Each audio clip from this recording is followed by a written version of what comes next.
기독교는 개인을 넘어서 사회에 영향을 미치는 종교입니다. 왜 기독교가 개인적이지 않을까? 그것은 기독교 그 자체가 이타성을 강하게 나타냅니다. 그럼에도 불구하고 지금의 한국의 기독교는 개인과 개교회에서 멈추고 있습니다. 왜 기독교가 개인과 개교회의 그 영역에서 넘어가지 못할까? 그 이유가 있습니다. 이 기독교가 너무 개인주의화 되어져 있습니다. 나 하나 복 받는데 기독교가 머물고 있다라는 겁니다. 내 가정, 내 자식, 내 사업, 내 직장, 또 거기에다가 좀 확장돼서 내 교회. 그 개인주의와 교회주의에 빠져 있기 때문에 그렇다라는 겁니다. 어떤 교수님들은 이 교회주의를 교회교라고 합니다. 교회교. 예수교가 아니라 교회교라는 거예요. 교회를 따르는 사람들. 건물 중심의 어떤 제조화되어진 것만 추구하는 그런 사람들. 그래서 사실 이게 이 교회교, 교회주의라는 게 위험한 거거든요. 그것은 기독교라고 말할 수가 없고요. 하나의 어떤 종교 산업에 불과하다라는 겁니다. 한번 곰곰이 생각해 보셨으면 좋겠습니다. 여러분들이 예수 그리스도를 따르기 위해서 이 자리에 있는 사람들인지 아니면은 어떤 교회의 그 테두리, 교회의 어떤 제도나 교회의 형식을 따르는 사람들인지를 곰곰이 이렇게 반문해 보셨으면 좋겠습니다. 우리가 계속해서 골로새서를 보고 있는데요. 이 골로새서를 통해서 우리는 참 기독교가 무엇인지를 배우게 될 것입니다. 이런 기대를 가지고 오늘 본문으로 들어가 보도록 하겠습니다. 사도 바울은 에바브라를 통해서 골로새 성도들에 대한 소식을 계속 듣습니다. 그들이 하나님 나라의 복음을 듣고 그 소망으로 말미암아 예수 그리스도에 대한 믿음과 형제를 사랑하고 있다라는 그런 내용을 듣고 기도하면서 하나님 앞에 감사합니다. 이 편지를 쓰는 바울이나 편지를 받는 이 골로새 성도들이나 대부분 한 번도 얼굴을 본 관계가 아닙니다. 그냥 들어서 아는 사이예요. 에바브라를 통해서 들어서 아는 사이들입니다.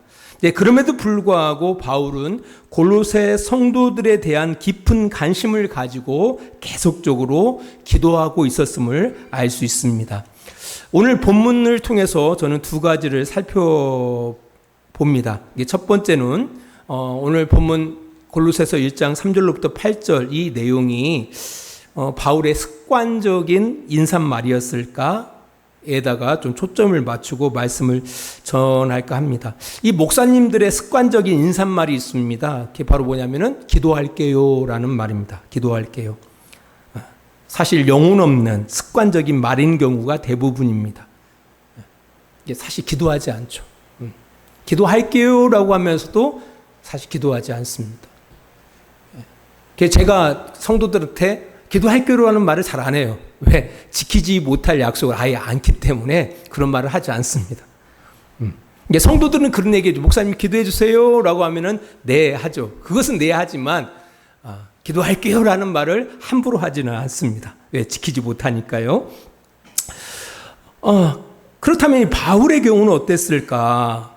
바울은 사실 바울은 말 주변이 없었던 사람입니다. 그러니까 지혜로는 아주 충만한 사람이었는데 말 주변은 없었어요. 이것은 우리가 고린도서를 보면은 우리가 확실하게 확인할 수가 있습니다.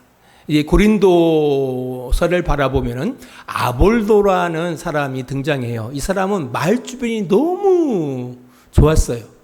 근데 반면에 이 바울은 말 주변은 없었어요. 그 대신 지식은 충만했습니다. 자, 아무튼 말 주변이 없는 사람들은요, 이게 약간 그게 없어요. 이렇게 융통성이 좀 없거든요. 융통성이 없습니다. 그래서 아마 이제 앞으로 읽을 이 말씀이 3절로부터 8절까지 이 말씀이 결코 바울의 인사성 멘트는 아닐 것이다. 우리 골로새서 1장 3절로 6절 말씀입니다. 우리가 너희를 위하여 기도할 때마다 하나님 곧 우리 주 예수 그리스도의 아버지께 감사하노라. 이는 그리스도 예수 안에 너희의 믿음과 모든 성도에 대한 사랑을 들었으며 너희를 위하여 하늘에 쌓아둔 소망으로 말미암으니 곧 너희가 전에 복음 진리의 말씀을 들은 것이라. 이 복음이 이미 너희에게 이름에 너희가 듣고 참으로 하나님의 은혜를 깨달은 날부터 너희 중에서와 같이 또한 온 천하에서도 열매를 맺어 자라는도다. 예, 여기 보니까 바울이 골로새 교회 성도들을 향해서 말합니다. 우리가 너희를 위하여 기도할 때마다. 그러니까 매일 기도한다는 얘기가 아니라 기도할 때가 있다라는 거죠. 기도할 때마다 하나님 곧 우리 주 예수 그리스도의 아버지께 감사한다라고 이야기하고 있습니다. 잘 생각하셔야 돼요. 한 번도 얼굴을 본 적이 없습니다. 그리고 그냥 들어서 알 뿐입니다. 이제 그럼에도 불구하고 바울과 디모데는 골로새 성도들을 향하여 생각날 때마다 기도하고 있었음을 알 수가 있습니다. 우리 교회도 그렇죠. 우리가 꾸준하게 예배 때마다 우리 캄보디아에 계시는 우리 김 목사님 가정을 위해서 기도합니다. 이 가운데 김 목사님의 얼굴을 모르시는 분들도 많을 겁니다. 한 번도 본 적도 없는 분도 있을 거예요. 근데 그럼에도 불구하고 기도한다라는 거죠. 이게 대단한 겁니다. 왜? 우리로 묶어져 있기 때문에 그런 거예요. 3절 하반절에 보니까 이렇게 바울은 기록하고 있어요. 그죠? 우리 주 예수 그리스도의 아버지께 감사한다라고 이야기하고 있습니다. 우리가 되는 거예요. 믿는 사람들은 우리가 되는 거예요. 예수 그리스도를 믿는 사람들은 우리가 되는 거예요. 우리이기 때문에 하나님 앞에 기도할 수가 있는 거예요. 누군가가 얼굴도 못 보고요, 그 사람에 대해서 전혀 알지 못하는데도 불구하고 기도 부탁을 받으면 그 사람을 위해서 기도합니다. 왜? 그리스도를 믿는 사람들은 우리로 묶어져 있습니다. 신기하죠? 이게 기독교의 신앙인 겁니다. 자, 아무튼 바울은 골로새 교회 성도들을 한 번도 본 적도 없지만 에바브라를 통해서 듣고 난 이후로부터 이 바울과 디모데는 골로새 교회를 향하여 기도하고 있었다고 이야기하고 있습니다. 그리고 그 내용을 바라보니까 골로새 교회 성도들을 향한 칭찬으로 가득 차 있어요. 그죠? 내용을 쭉 바라보니까 그들의 믿음과 사랑과 하늘에 쌓아둔 소망을 생각해 볼 때, 또 그들이 복음을 받아들이고 복음을 깨닫는 날부터 자라가는 모습을 바라보면서 하나님 앞에 감사한다라고 이야기하고 있습니다. 이런 모든 것들이 사실 골로새 성도들을 향해서 칭찬하고 있는 거예요. 칭찬하고 있는 거예요.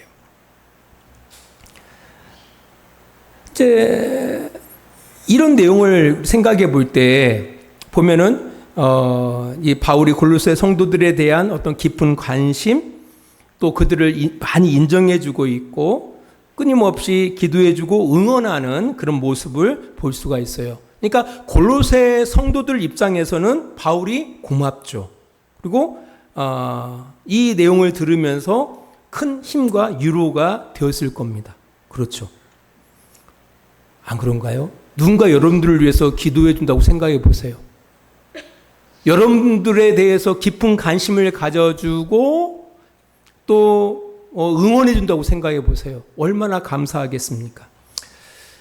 어젠가요? 우연치 않게 유튜브에서 그 김하성 선수를 만나기 위해서 한국에 그 유소년 야구 팀들이 갔더라고요. 미국까지 갔어요. 근데 대부분 만나기가 힘들대요. 근데 우연치 않게 이제 만나게 되고 김하성 선수가 그 친구들과 함께 사진을 찍고 일일이 아이들을 사인하더라고요. 왜? 너무 감사하니까. 나를 보기 위해서 미국까지 날라온 거예요, 이 아이들이. 나를 응원해 주기 위해서 뭘 한다고. 다 그런 거잖아요. 여러분 자녀들을 향해서 누가 깊은 관심을 가져주고 여러분 자녀들을 위해서 기도해 주고 응원해 준다고 생각해 보세요. 얼마나 그 사람이 감사하겠습니까? 그 비슷한 거예요. 골로새 성도들 입장에서는 한 번도 얼굴을 본 적도 없는 사도 바울이 자신들을 향해서 깊은 관심을 가져주고 또 기도해주고 응원해주는 이런 소식을 들으면서 이들은 이게 감동이 되어지고 감격이 되어지고 큰 힘과 위로가 되었다라는 겁니다. 하지만 나중에 이제 골로새서를 이제 보면 알겠지만 사실 이 골로새서의 내용들을 보면은요, 이제 그 뒤에 그 뒷부분을 바라보면은 골로새 성도들이 참 받아들이기에 불편한 내용들로 가득 차 있어요. 사실 그 뒤에는. 왜냐하면 사도 바울의 서신서들의 대부분이 교회 안에 불편한 일들을 바로잡기 위해서 보낸 편지들이거든요. 그래서 신약성경 27권 가운데 사도 바울이 쓴 성경이 13권이에요. 그 가운데 대부분의 서신서들이 뭐 교회 안에 거짓 교훈들, 이단들, 애곡된 종말론, 차별 문제, 분파 이런 복잡 다양한 문제들을 바로잡기 위해서 쓴 서신서들이기 때문에 나중에 이제 본론으로 들어가 보면은 이 골로새 성도들도 참 듣기 불편한 내용들이 담겨져 있었다라는 겁니다. 그런 차원에서 제가 생각해 볼 때, 다분히 바울의 의도가 이게 깔려져 있다라는 생각이 들어가더라고요. 그래서 사실 사도 바울이 어떤 교회들에게 보내는 편지들을 바라보면은 이런 비슷한 내용들이 반복되고 있습니다. 데살로니가전서 1장 2절로 3절입니다.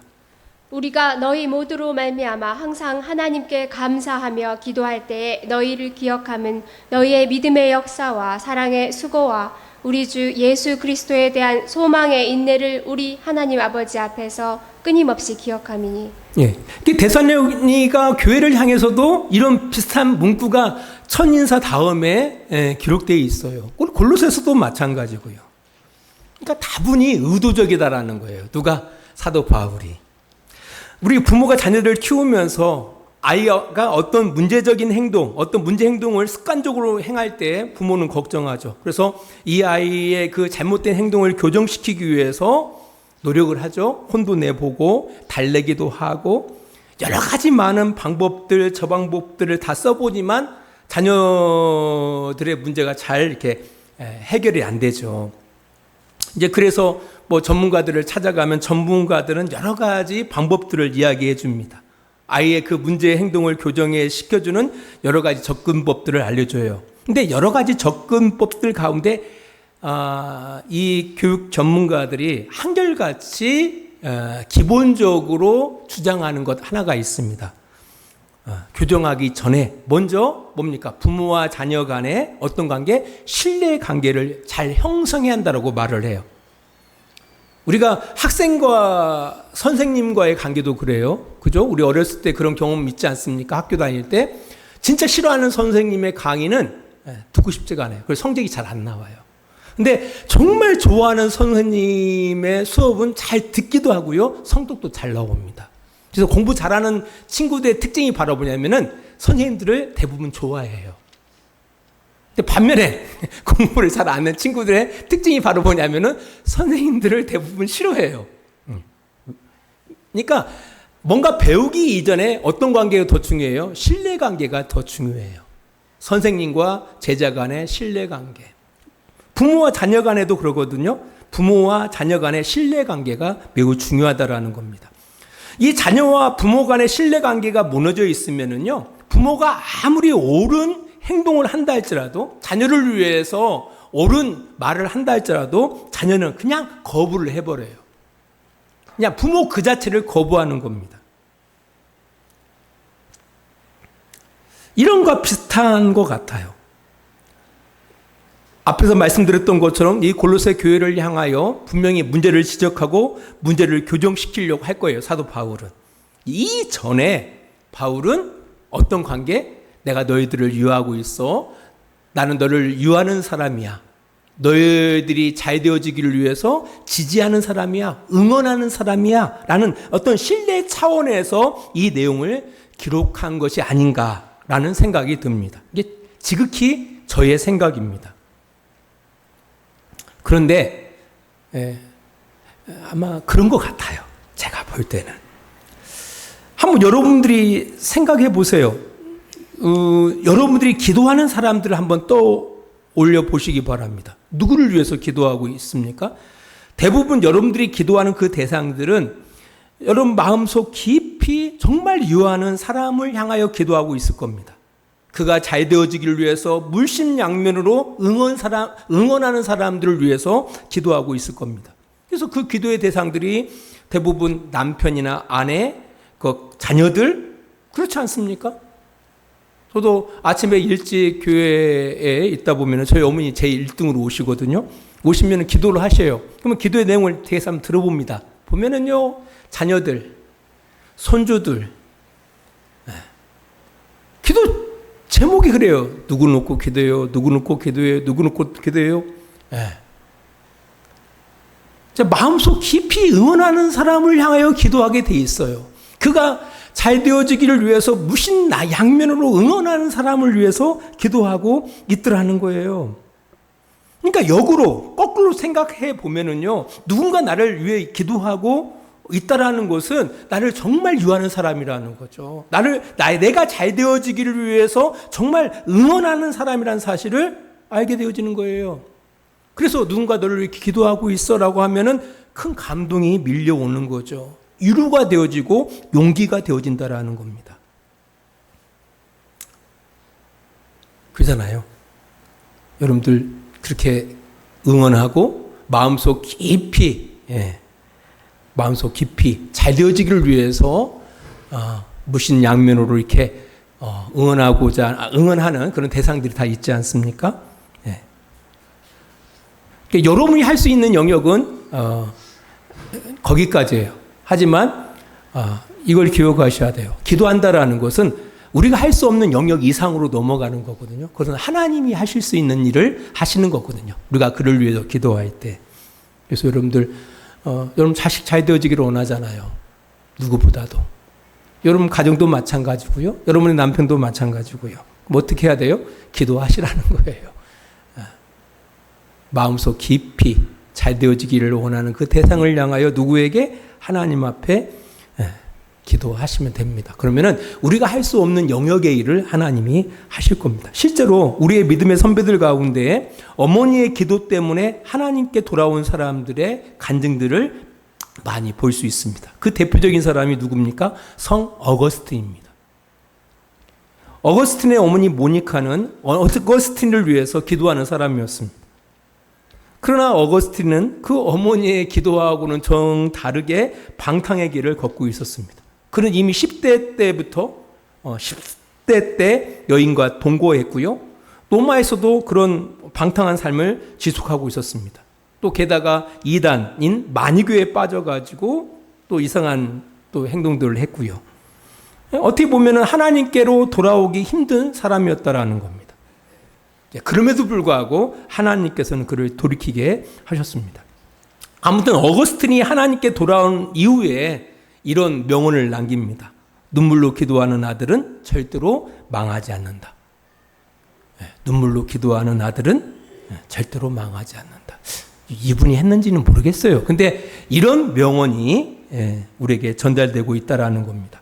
아무튼 거짓 교훈들로 인해 흔들리는 골로새 교회 성도들을 어떻게 바로 잡아줄 것인가에 대한 그런 권면에 앞서서 그 문제를 지적하고 교정하기에 앞서서 바울은 그들을 향해서 나는 너희들을 진정 응원하고 있고 축복하는 사람인 것임을 조심스럽게 드러냄을 통해서 바울의 그 신중한 부분을 우리가 바라보게 된다라는 겁니다.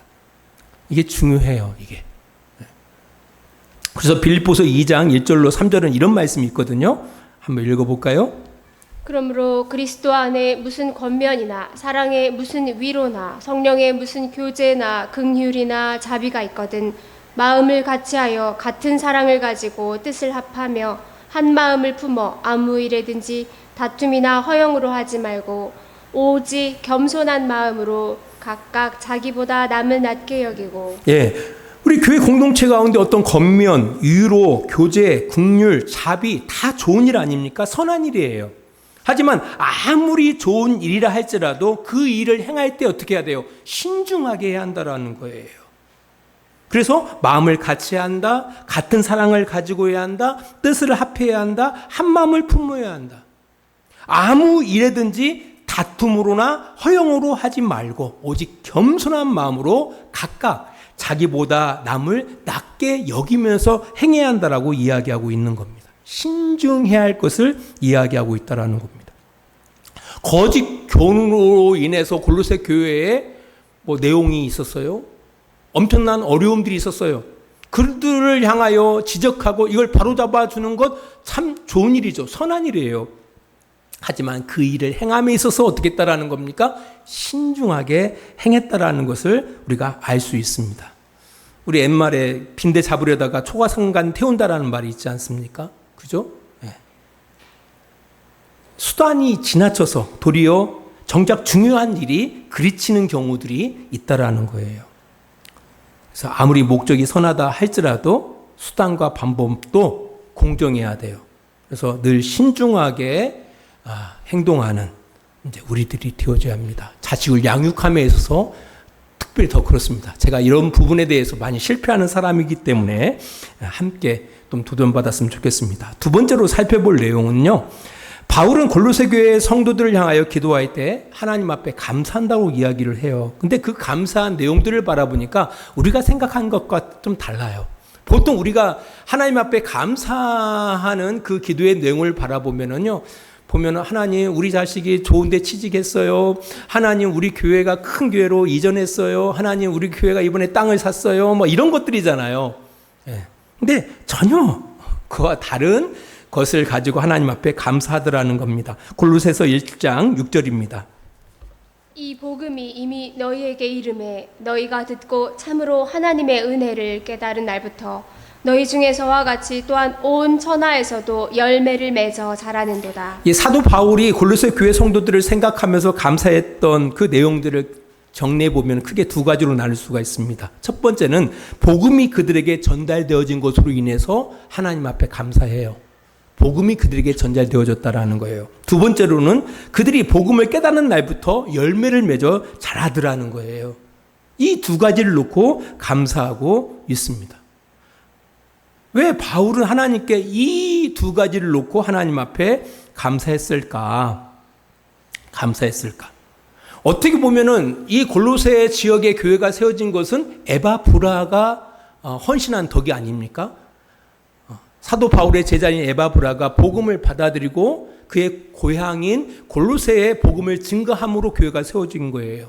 어떻게 보면은 그 에바브라의 노력과 헌신을 치하해야죠. 바울의 입장에서는.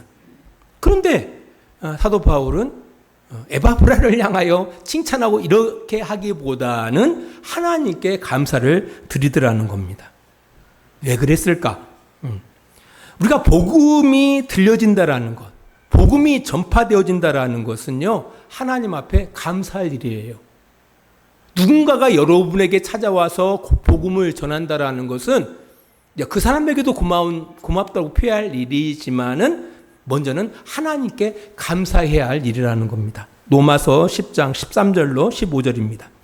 누구든지 주의 이름을 부르는 자는 구원을 받으리라. 그런즉 그들이 믿지 아니하는 이를 어찌 부르리요? 듣지도 못한 이를 어찌 믿으리요? 전파하는 자가 없이 어찌 들으리요?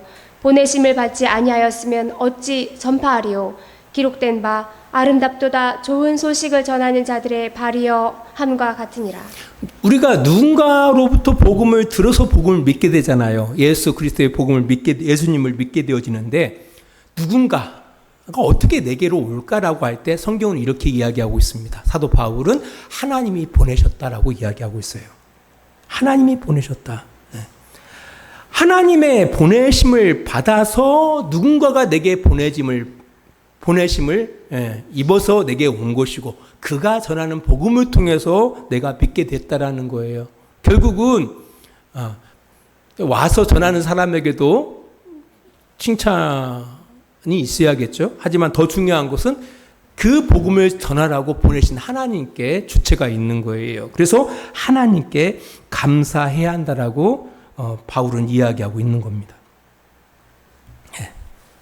그러니까 에바브라를 골로새 지역에 보내신 거예요. 누가 보내셨어요? 하나님께서 보내신 거예요.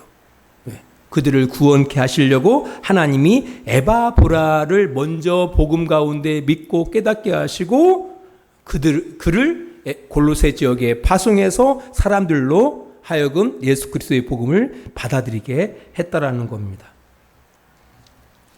이제 그런 차원에서 여러분 하나님 앞에 감사해야 돼요. 우리가 복음을 통해 예수 그리스도의 복음을 통해서 예수 그리스도를 믿고 그의 이름을 부르는 사람이 됐다라는 것은 이건 하나님의 작품이구나, 하나님의 일하심이구나라는 그런 생각을 가지시면서 하나님 앞에 감사하는 여러분 되시기를 바랍니다. 두 번째로는요, 골로새 성도들이 복음을 깨닫는 날부터 자라나는 것이 하나님 앞에 감사한 이유였다라는 거예요. 우리 고린도전서 3장 6절로 9절입니다.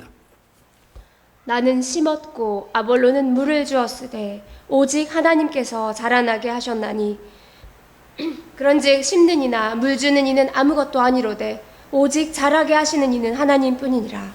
심는 이와 물 주는 이는 각 한 가지이나 각각 자기가 일한 대로 자기의 상을 받으리라. 9절까지입니다. 우리는 하나님의 동역자들이요 너희는 하나님의 밭이요 하나님의 집이니라. 아멘. 여기 보니까 아볼로는 물을 주었고 바울은 복음을 심었어요. 그지만 중요한 것은 그걸 자라나게 하시는 분은 누구라고요? 하나님이 자라나게 하셨다라는 겁니다. 이게 골로새 교회 성도들이 복음을 받아들이고 그걸 깨닫는 날부터 그들이 자라나 이게 성장하게 되어지는 그 기반, 그 원동력에는 누가 계신다라는 거예요? 하나님이 계신다라는 겁니다. 우리 성도들도 그렇죠. 우리 성도들이 신앙이 무럭무럭 자라나는 것은 우리 성도들도 나름대로 노력한 것도 있겠죠. 그리고 옆에 사역자들의 도움도 있었겠죠. 하지만 가장 중요한 사실은 하나님께서 우리 성도들 가운데 역사하심이 크다라는 거예요. 성도들이 신앙 안에서 잘 자라가는 것은 누구의 역사예요? 하나님의 역사예요. 하나님의 은혜라는 겁니다. 그래서 하나님께 사도 바울이 감사했던 겁니다. 우리 주양교 성도님들도 좀 이런 좀 감사거리가 됐으면 좋겠습니다. 그죠? 좀 자라갔으면 좋겠어요. 자라갔으면 좋겠다. 이제 마지막으로 바울은 무엇을 통해서 그런 감사거리들을 발견했을까? 그들이 복음을 받아들였다? 복음을 깨닫고 난 다음부터 그들이 성장해 나갔다? 이걸 뭘 통해서 알게 되었을까? 이 부분으로 우리가 말씀을 마치겠는데요. 골로새서 1장 4절로 5절입니다. 이는 그리스도 예수 안에 너희의 믿음과 모든 성도에 대한 사랑을 들었으며 너희를 위하여 하늘에 쌓아둔 소망으로 말미암으니 곧 너희가 전에 복음 진리의 말씀을 들은 것이라. 아멘. 그러니까 바울이 어떻게 그 사람들이 복음을 받아들이고 복음 가운데에서 열매 맺는 것, 자라서 열매 맺는 것이라고 그가 확신했을까라고 할 때 그 열매를 통해서 확신한 거예요. 어떤 열매냐라고 할 때 그 앞에 보니까 그들이 하나님 나라의 복음을 받아들이고 깨달은 날부터 예수 그리스도에 대한 믿음과 성도들을 향한 사랑하는 그 모습을 통해서 바울이 확신한 거예요. 보여진 거예요. 뭐가 보였다고요? 그들이 복음을 받아들이고 복음 안에서 자라나는 모습이 누구에게? 사도 바울에게 들려져서 알게 된 거예요. 그러면 사도 바울이 듣게 되어지면서 이들이 복음을 진정으로 깨달았구나, 복음 안에서 잘 자라가고 있구나라는 사실을 어떤 이야기를 통해서 그가 확신할 수 있었을까라고 할 때 믿음과 사랑에 있었다라는 거예요. 예수 그리스도를 믿는 믿음. 이 믿음이라는 건 단순하게 믿습니다 이런 얘기가 아니에요. 사는 걸 이야기하는 거예요. 믿음으로 살았다라는 거예요. 예수 그리스도의 교훈을 따라서 살아갔다는 얘기예요. 뿐만 아니라 형제 사랑하는 것을 통해서 이 바울은 이 사람들이 복음을 진정으로 받아들인 사람이구나. 이 사람들은 복음을 진정으로 깨닫고 있는 사람들이구나. 이 사람들은 그 복음을 깨달을 뿐만 아니라 복음 안에서 자라가고 있구나라는 사실을 이 사도 바울이 들음을 통해서 확신했다라는 겁니다. 사람들은 정말 소망하는 사람들이구나. 그래서 예수의 그 발자취를 따르고 있구나. 뿐 아니라 서로 형제 사랑하는 것을 예수는 사람들이구나. 이런 삶의 열매를 바라보면서 사도 바울은 하나님 앞에 감사했다라는 겁니다. 여러분들 어떻습니까? 여러분 진정 하나님 나라의 복음을 받아들이셨습니까? 그렇단다라면은 그 복음을 받아들인 사람들로서의 합당한 그 열매들이 드러나야 한다라는 거죠. 왜? 우리 속에서 하나님의 나라를 우리가 소망하고 있단다라면은 예수 그리스도의 발자취를 따라가는 모습들이 우리 가운데 이루어져야 한다라는 거예요. 그 발자취를 따라간다라는 것은 예수의 삶을 살아가야 한다라는 거죠. 또 한 가지가 예수님께서 우리에게 말씀하신 대로 너희도 이와 같이 서로 섬겨라. 이와 같이 사랑하라라는 이 사랑의 그 열매, 사랑의 그 수고들이 우리 가운데 일어나야 한다라는 겁니다. 이렇게 할 때 우리의 성도들의 삶도 하나님 앞에 감사거리가 되어지는 거죠. 이런 복된 성도의 삶, 이런 감사의 제목들을 하나님 앞에 올려드릴 수 있는 복된 성도의 삶을 살아가시는 우리 주양교회 성도들이 되시기를 바랍니다. 기도하겠습니다. 하나님 아버지 감사합니다. 우리로 하여금 경건한 백성 되게 하시려고 세상에서 거짓인 것을 우리는 믿습니다. 끊임없이 우리 안에 쏟아나오는 우리의 욕심들을 벗게 하시고 이 땅을 신중함과 의로움으로 살아갈 수 있도록 주님 도와주시옵소서. 우리가 복음을 받아들인 자들로서 우리 안에 복음을 깨닫고 그 복음 안에서 자라가는 그런 아름다운 모습들이, 그 열매들이 우리 안에 드러날 수 있도록 주님 도와주시옵소서. 이제는 우리를 사랑하시는 아버지 하나님의 그 크신 사랑하심과 예수 그리스도의 십자가의 은혜하심과 성령의 감화와 감동과 지키시고 인도하심이 오늘도 시간을 구별하여 주님 앞에 예배하는 귀한 성도들의 머리 위에와 그들의 가정과 직장과 사업장 위에 하나님의 은혜가 늘 함께해 주시기를 간절히 축원하옵나이다. 아멘.